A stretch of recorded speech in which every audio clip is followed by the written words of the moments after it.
bikum. Jadi wafat itu status terhormat. Ya. Makanya secara kata pun jarang disematkan pada orang-orang yang bermasalah. Perampok itu wafat. Tewas kan? Gitu kan? Iya kan? Pemabuk itu kemarin baru wafat. Innalillahi. Enggak. Itu sesuai dengan perilaku, kata akan disematkan. Akhraj Ibnu Munzir an Ikrimata fi qaulihi ta'ala. Ibnu Munzir rahimahullahu taala meriwayatkan dari Ikrimah. Ikrimah itu seorang dari tabi'in yang belajar sanad tafsirnya dari sahabat Ibnu Abbas radhiyallahu taala anhuma. Termasuk Imam Mujahid juga belajar dari Ibnu Abbas radhiyallahu taala anhuma. Fi qaulihi ta'ala, dari tafsir firman Allah Subhanahu wa taala, qutilal insanu ma akfara, qala nazalat fi Utbah ibni Abi Lahab hina qala kafartu bi rabbin najm. Jadi ayat ini turun pada anaknya Abu Lahab, namanya Utbah. Ya, ketika didakwahi oleh Nabi, disampaikan dengan kalimat-kalimat kurang lebih ya, yang sebagiannya saya sampaikan tadi. Apa yang membuat engkau tidak kenal Allah, jauh dari Allah, mengingkari Tuhan, ya kan? Padahal Allah sudah kasih engkau kehormatan, kedudukan, harta benda, kekayaan dan sebagainya. Maka keluar dari kalimatnya kafartu bi rabbin najmi. Ya, aku kufur, aku ingkar, aku mengingkari itu dengan Tuhan yang engkau sebut, dengan Tuhan yang menguasai alam semesta, mengatur bintang dan sebagainya. Karena ada turun juga surat An-Najm, wan najmi idza hawa. Maka dia katakan kafartu bi rajmin najmi. Maka turunlah kemudian ayat ke-17 ini untuk merespon. Qutilal insanu ma akfarah. Celaka manusia seperti ini. Ya, kenapa menggunakan kata kutila coba? Ini dalamnya. Kutila ini bentuk yang tajam pada kata wafat. Di Quran itu ada tuwfiya, ada mata, ada kutila. Ya.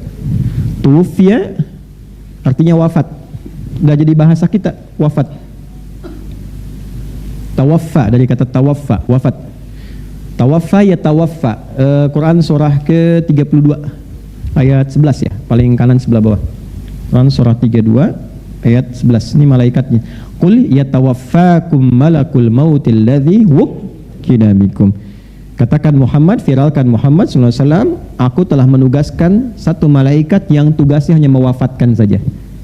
Ya, wukkila bikum, diwakilkan kepada kita untuk mencabut nyawa. Jadi ada satu malaikat yang tugasnya nyabutin nyawa aja, nyabut, nggak pindah tugas. Ya, tidak mau praktek dan tidak tukeran dengan yang lain, itu aja. Ya, jadi sifat malaikat itu, perhatikan kalimatnya, la ya'sunallaha ma amarahum wa yaf'aluna ma yu'marun, tidak bermaksiat dan hanya mengerjakan tugas sesuai tupoksi. Ada malaikat yang diciptanya sujud aja, nggak pernah bangun, sujud aja. Ada malaikat tasbih aja, tasbih. Bosan tasbih, ya Allah istighfar dong, enggak, tasbih aja, tasbih terus itu. Gitu aja, malaikat begitu. Ya. Jadi yang sifatnya ruku terus, yang sifatnya tawaf aja terus. Ya, nggak berhenti, begitu aja. Itu malaikat. Ya, beda dengan kita, lain. Nah, di sini ada yang ditugaskan mewafatkan. Wafat itu dari bahasa Arab, wafat. Maka ketika Allah menugaskan malaikat dengan kalimat terhormat kan? Qul yatawaffakum malakul mautil ladzi wukkila bikum. Jadi wafat itu status terhormat. Ya. Makanya secara kata pun jarang disematkan pada orang-orang yang bermasalah. Perampok itu wafat. Tewas kan? Gitu kan? Iya kan? Pemabuk itu kemarin baru wafat. Innalillahi. Enggak. Itu sesuai dengan perilaku, kata akan disematkan.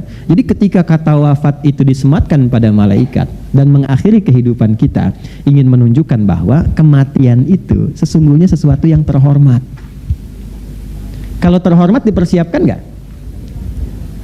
Saya tanya pada Anda. Kalau Anda diundang ke istana, terhormat nggak? Terhormat. Baik. Kalau diundang, maaf ini, ada pernikahan, ada undangan resepsi, undangan terhormat tidak? Terhormat kan? Baik. Nah, kalau Anda diundang ke istana, undangan terhormat, persiapan nggak?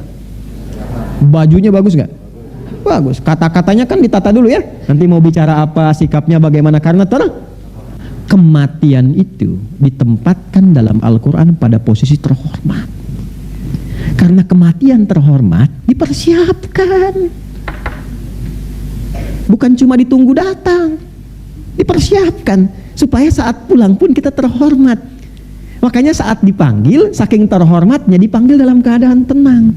Ya ayyatuhan nafsul mutmainnah irji'i ila rabbiki radiyatan fadkhuli fi ibadi wadkhuli. Itu terhormat. Ya. Kalau tidak dipersiapkan, ya pulang tidak dalam keadaan terhormat nantinya. Diundang secara terhormat, datangnya tidak terhormat, jadi diusir. Ya kan?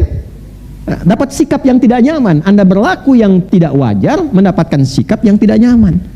Maka ini jarang diulas gitu. Ketika ditempatkan dengan kalimat ini ingin memberikan kesan bahwa sesuatu yang baik. Jelas di sini?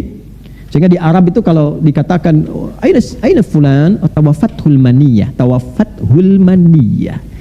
ya, kematian telah menjemput dia dalam kebaikan. Jelas? Ya. Ini yang kedua itu ada mata yamutu, menunjukkan makna kematian secara standar melalui proses. Asalnya kata mata dalam bahasa Arab itu asalnya ini standar, kata dasar standar, bukan menunjuk kata halus ataupun kasar, bukan. Menunjuk pada proses berpindahnya alam dari dunia ke alam berikutnya. Prosesnya disebut dengan mata yamutu, kejadiannya disebut dengan maut, malaikatnya malakul maut, yang meninggalnya disebut dengan mayit, akan meninggal disebut dengan mayyit. Nah, nyambung semua. Prosesnya mata, bukan mata bahasa Indonesia ya. Ya. Sudah? Mata yamutu, kejadiannya nanti yang dialami maut. Malaikat yang ditugaskan malakul maut. Orang yang mengalami maut disebut mayyit, ada tasdidnya. Mayyit begini. Ya. Quran surah 39 ayat ke-30, innaka mayyitun wa innahum mayyitun. Engkau Muhammad sekalipun statusmu nabi, rasul terhormat, tetap engkau pun akan mengalami proses maut. Engkau akan meninggal. Wa innahum mayyitun, dan selainmu juga sama. Ya, yang bukan nabi, bukan rasul, mereka pun meninggal juga. Jadi kita semua yang hidup statusnya sama. CM, calon meninggal ya. Ini ada tasdidnya. Kalau masih tasdid, masih calon, masih kandidat ya. Nah ini masih hidup, ada tasdidnya. Lafaznya. Kalau sudah meninggal, dicabut ini ya, kalau di ilmu bahasa itu lebih dalam lagi. Tasdidnya dicabut, jadi sukun. Ya, ini bukan utak-atik ya, ini ada ilmunya. Ya, makanya ngajinya pakai tasrif yang benar, ngaji di TikTok nih. Tak-taka ya taktiku TikTokan ya. Dah sini. Nah ini kalau nanti tasdidnya diambil, meninggal, maka tersisanya sukun, mayitun. Kalau mayit sudah meninggal. Kalau belum meninggal, mayyit. Ini yang mau saya cerita tentang kedalaman. Saya spesialisasinya di sini, di bahasa Arab untuk mengkaji Al-Quran. Makanya disertasi kami di S3 itu kajiannya Quran 30 juz. Ya, di satu tafsir itu 30 jilid. Nah ini yang paling menarik begini. Ini ketika diambil jadi sukun. Sukun itu artinya apa? Mati. Betul, kalau ada sukun mati. Makanya dulu kalau Songgoku kami Happy Kolo ada sukun di atasnya mati itu. Sukun itu asalnya dari kata sakinah, tenang. Oh.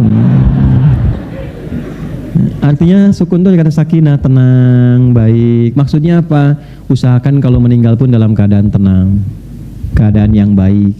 Ya ayyatuhan nafsul mutmainnah. Jadi tenang, baik. Itu filosofinya. Di bahasa Arab itu setiap harokat ada artinya, Pak. Ada maknanya, Bu. Itu bedanya dengan bahasa lain. Harokat itu ada artinya. Bukan hanya penanda bagaimana dia dibaca. Ada semua. Ya, makna-maknanya, hikmah-hikmahnya itu.